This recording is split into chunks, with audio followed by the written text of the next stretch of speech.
Welcome to the Service Academy Information Channel, and let's talk about how to make a lasting impression at your nomination interview. So let's get right into it. I've been doing this for many years, and I know that this interview coming up is probably the most important thing in your life right now, your nomination interview, and rightly so. But the reality of it is that your senators and congressmen have a lot of people to interview, and they have interview teams or panels of interviewers. And how it usually runs is that they will interview anywhere from 6 to 10 people in a day. So typically, when I do it, we interview 8 people a day. It's basically one every hour. So it's a half an hour interview, 15 minutes to write up the evaluation and to make our comments, and then 15 minutes for the next interview to review their packet and get ready for the next interviewee. So just imagine that we're running through a weekend where my team and other teams are doing all these interviews, and on a typical weekend, I might interview anywhere from 16 to 20 people. And this can go on for 2 or 3 weekends. So that's a lot of people. So what can you do to make sure that you make a lasting impression on the interviewers? Because you don't want to get lost in the stack and just become another number, another SAT score, just another person that wants to go to West Point, Annapolis, or Air Force Academy. You want to be able to leave a lasting impression. So when that person writes up your evaluation, they know, oh yeah, this is the person that said this is the person that did this is the person that talked about that. You want to make sure that the interviewers have a lasting impression of you, so they give you a very positive recommendation at the end. And today we're going to talk about some of the things that you can do to get that lasting impression. So let's get into it. So the first thing that you can do is to be well prepared.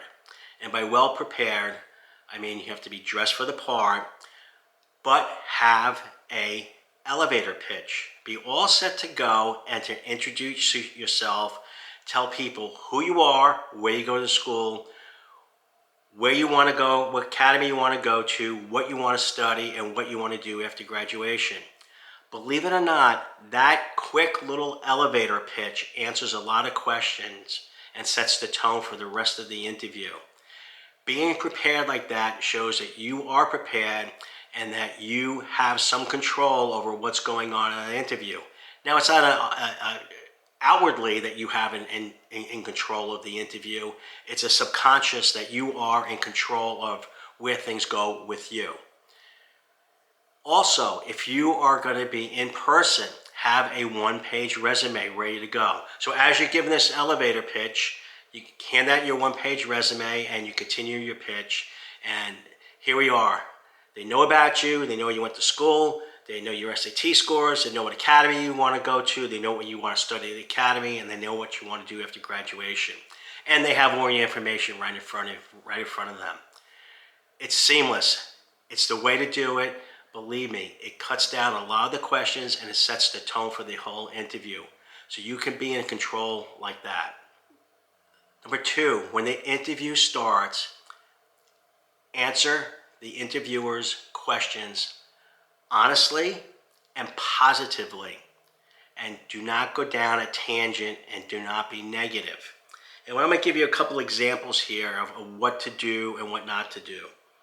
For example, a question that usually gets asked, have you ever visited a service academy? And the quote-unquote bad answer would be, no, I never had the opportunity to visit a service academy. Okay, so that's a sentence, no, I never had the opportunity. It's a perfectly fine answer, you're being perfectly honest. But it isn't a positive answer. It doesn't expand on that question and doesn't put you in a positive light. So a better answer would be, no, I haven't had the opportunity to visit a service academy, but I have had the opportunity to talk to some midshipmen cadets at a college fair, college night, people that I know, and I've spoke to them a lot, and I've talked to them about their path to get to the academy, their time at the academy, and what their career choices are. And I really feel that I would fit in well at the academy and that I have worked hard to prepare myself to go to that academy. So you see the difference between no, I haven't gone, and the second answer is still no, I haven't gone, but I have talked to people about it and I am very interested in what they have to say, and I think that I would fit into that. Very different answer, but it's the same answer and it answers the question. But the second answer is a very positive answer. And I'll give you another example right here. What is your least favorite class? The bad answer, quote unquote bad answer, is English. English is my worst favorite class. I didn't like the teacher. I didn't like the writing assignments. I didn't like all the reading. I just didn't like it at all. It just took up a lot of my time. And I just don't like the English class. That's a bad answer. A better answer is, I really don't have a least favorite class. If I really had to rank a class as one of my least favorite, it would be English. And the reason would be, no particular reason, but the way that the class is structured, by the teacher and the material, it just isn't the same structure and type of material like my favorite class, which is differential calculus. I really enjoy differential calculus. I really enjoy my STEM classes, and I find myself that I really like those type of classes. So now you have flipped the negative that you hate English into English isn't really all that bad, but you like your STEM classes better, and you've directed the conversation to a positive way to classes that you like and that you probably would like to discuss. So it could be that you don't like differential calculus, and that's fine. You could just flip it the other way. I really like English, and just make it a positive way. It's the way that you say it. Do not be negative, answer questions. Guide the next question. You always want to be able to shape your answer to guide the next question, because in your mind, you already have that answer to the next question. Next, manners. Manners go a long way. Manners go a long way in life. It goes a long way in society. It especially goes a long way in interviews. There is nothing wrong with saying yes, sir, yes, ma'am, no, sir, no, ma'am. Answer the questions, being very positive about it, being very polite. Say thank you for the question. Answer the question. Say, I hope that answers your question. Is there anything else you would like to ask? Be as polite as you possibly can be without appearing fake. Now, a lot of people, especially nowadays when everybody's on their phone and a lot of the conversation is a very short conversation, a texting conversation, they are not polite. Not that they are impolite people, but the conversations are not polite. This may be something you have to work on. You have to work on with your parents, your grandparents, people in your church, people in scouts, people at school, your teachers. Just work on every day. Say, yes, please, thank you. Yes, ma'am, no, ma'am, whatever. If you're uncomfortable with saying yes, sir, no, sir, just say, yes, Mr. So-and-so, thank you. Yes, Ms. So-and-so, thank you. Just be very polite, because those who are polite, people remember them more than they will remember somebody who's a negative and is impolite. So the impolite person will have a negative response in their head, while the polite person will have a very positive response in their head. So be polite as you possibly can. The next one, I've discussed this one 100 times in my videos. You have to be a subject matter expert. You have to be a subject matter expert on your chosen academy, your chosen field of study, and what you want to do after graduation. Now, I'm not saying that you have to know everything there is to know about XYZ Academy, know everything there is to know about your course of study, or know everything there is to know about what career path you want to go in. What I am saying is that you have to be more than one question deep. So when somebody says, what do you want to study at the academy? And you say, I want to study history.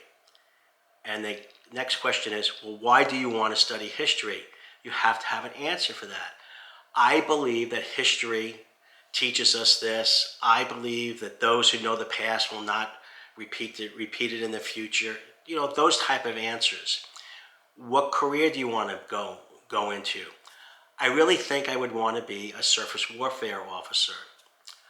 Why do you think you want to be a surface warfare officer in the Navy? All my life, I have loved ships. I have loved everything about ships. I've loved the navigation. I've dreamt about sailing around the world. And to be on the bridge of a fighting ship in the United States Navy is the ultimate thing that I want to do. So more than one question deep, it's a very positive answer, and it directs into the next question. You want to always be guiding people towards the next question. You never want to open up the path to a negative question that puts you back on your feet and you have to go and explain yourself. You never want to have to do that. And we're going to wrap this up here. And hopefully you guys have stayed with me all the way to the end here, because these two final points I'm going to make are probably the most important points in this whole video. The first point being, at the end of the interview, be prepared for the interviewers to say to you, do you have any questions for us? Or is there anything you want to ask us? I cannot tell you how many times I tell candidates, is there any questions you want to ask us? I'm a Service Academy graduate. My partner here is a Service Academy graduate. And this person down here, their 3 kids have graduated from service academies. Is there any questions that you would like us from our experience?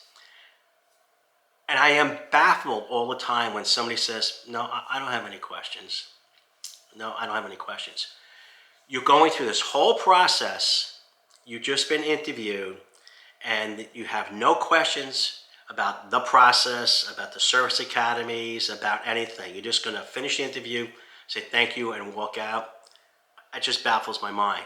So be prepared to ask a question, and be prepared to ask a personal question to somebody. If somebody says they're a Service Academy graduate, ask them about their experience, what advice they could give you. Because I can tell you, as a YouTuber, there's nothing more that people like to do than to talk and to talk about themselves. And when you allow somebody to talk about themselves, they would have a positive opinion of you. It's just the way that it is. It's just human nature. And now for the final, most important thing that you can do at the end of the interview. And if you read anything about sales, anything, you are selling yourself here. And the thing to do is say, thank you very much. Thank you for the opportunity. And I really want you to consider me for a nomination to XYZ Academy. Or if you give me a nomination to XYZ Academy, I can assure you that I would do my best, I will serve my country, etc. Ask. If you don't ask for the nomination, you're not going to get. 90% of the people who are qualifying, who ask, will get it. You don't want to be the 10% of the qualified people who don't get it because they didn't ask. Don't be ashamed to ask. You don't have to beg. Just say, I really would appreciate it. I know that I'm an excellent candidate. I would appreciate your consideration. Whatever. If you don't ask, you don't get. So hopefully you find this information timely. You're able to use it in your upcoming interviews. And if any questions or anything, put them down below. I will get back to you as soon as possible, and I'll give you the answers as best I can. So thank you for watching, and I hope you get what you want. Bye now.